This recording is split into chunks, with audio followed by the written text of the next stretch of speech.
سلام سلام كرات خداتلتي بزلكم وخينكم نزا فيديو ترقبوم لكم سلامكم بزح ترفي بلالي انقوع نبزا شانالي بسلام مزاهم حدش تزخونكم سابسكرايب بمقبار بيتسوكنو نزا فيديو كعالايك بمقبار جمروا دمسي من الوات تتغراريزكم أما أخل ويك عن صور نحردا زي كنا بتعمي كرتا يو سعالك حزن قديدوس دمسي قرارز لنا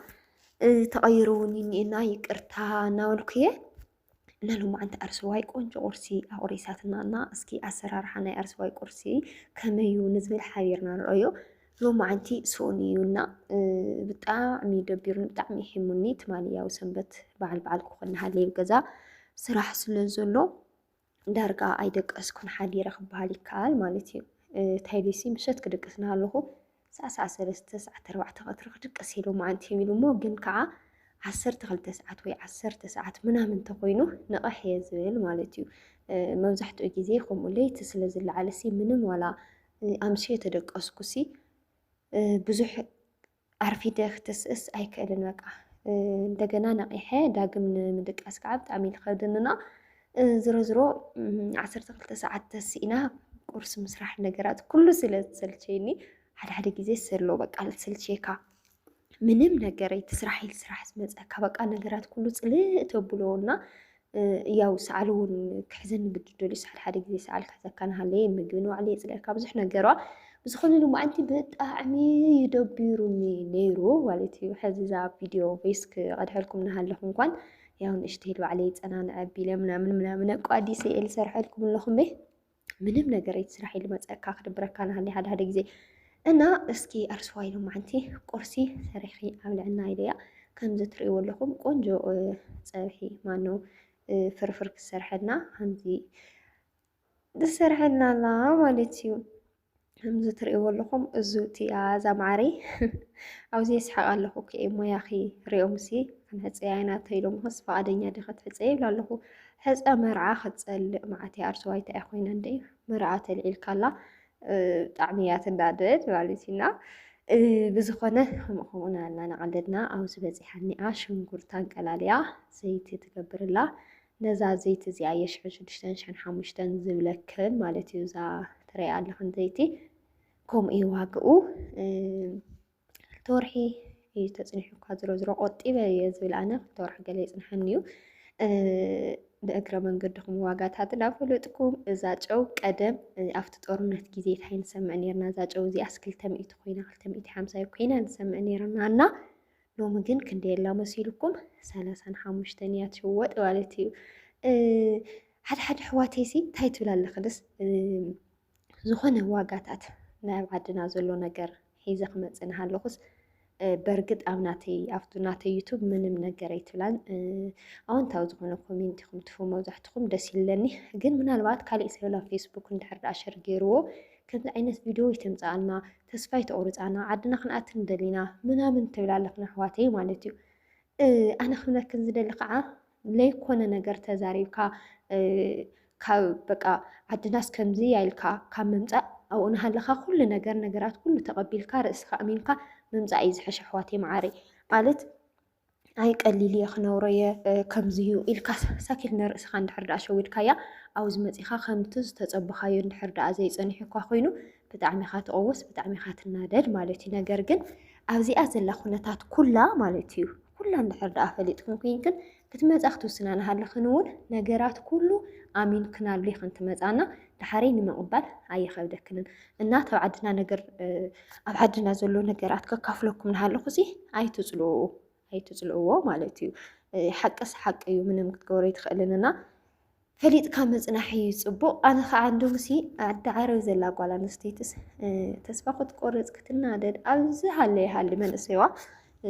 ተስፋ ዘቑርፅ ነገራት ትናገሮ እምበኣር ደስ ይብለንን ግን ዋጋ ኣብዚ ዝናገረክ እንታይ እዩ ከምዚ ኢልካ እውንስ ይንበር እዩ ኣነስ ምሳሌ ኸንየ ንማሊ ኩሉ ነገራተይ ዘርእየክን ማለት እዩ ኣነ ከመኻትክን ኣብኡ ነይረ ኩሉ ነገር መልኡ ኢለ ይኮንኩን መፅየ ግን ይኸው ከም ዓለመይ ይነብር ኣለኹ ማለት እዩ ስለዚ ዋጋታት ክናገረክ ንሃለኹ ይትፅልኣ በርግጥ መብዛሕትኽን እኳ ዓድና ዘሎ ነገራት ክንፈልጥ ኢና እንደሊ ገለ ስለትብላ ተቐበሉ ኢኽን ግን ኣብ ሓደ ፖስትታት ኣብ ፌስቡክ ፖስት ተገበረ ክርኢ ንሃለኹስ ዝሪኦ ኮሜንት ስለዝኾነ እዩ ማለት እዩ እና እዚ ኣርስዋይ ፍርፍርና በፂሓ ይሄው እንጀራ ትፍርፍርላ ከምዛ ትሪኣ ኣለኸን ማለት እዩ። ወይ ኣርስዋይ ግን ኣሰራርሓ ከመይ ርኢኽና? ጓልካስ ትወለድ ጓልስ ደጋጊማ ትወለድ። በርግጥ ወድኸታይ ገይርዋ ብዝኾነ ግን ኣርስዋይ ንዓይ ብጣዕሚ ሓጋዚተይ እግዚአብሔር ይመስገን። በተለይ ሓደ ሓደ ግዜ በዓል ክኸውን እናሃለየ ገዛ ኣርስዋይ ተዘየልያ ፆሚ ውዒለ ፆሚ እየ ዝሓድር ንምስራሕ ግዜ ይረክብ ድራር ከይተደረርና ንሓድረሉ ግዜ ብዙሕ ኢልና ኣርስዋይ ተሃልያ ግን ያው ኩል ነገር ትሕግዘኒ ድራርና ዝሰርሐልና ምናምን እያ። ኣብዚ ክጥዕም ፍርፍር ብኦንስ ብዘይ ምግናን ጥዑም ፍርፍር እያ ሰሪሓትና ከምዚ ትሪእዎ ኣለኹም እና እስኪ ምረቐብሉለይ ኮሜንታትኩም ከምብበላይና መርቕዋ ብጣዕሚ ክትኽእሊ ጎበዝ ዛጓለይ በልዋ ማለት እዩ። ብጣዕሚ እያ ከዓ ትኽእል ጀግና እያ ዘማዕሪ ከምዚ ትሪእዎ ኣለኹም ከምዚ ጌራ ቁርስና ኣብሊዓትና ሎማዓንቲ በርግጥ በስመ ኣብ ምንም ተዘይሰርሐልና ነይራ ሰይመሰራሕኩን ነይረ ኮፍ ኣበሃህላይ ግን ትርእዩኒ ዘለኹም ሓፍ ኮፍ እዛ ኣብ መሬት ኮፍ ማለት ብጣዕሚ እያ ተሰልቸኒ ኣይክእላንና ሓደ ግዜ ኮፍ ይብል ሓደ ግዜ ትስቕ ከም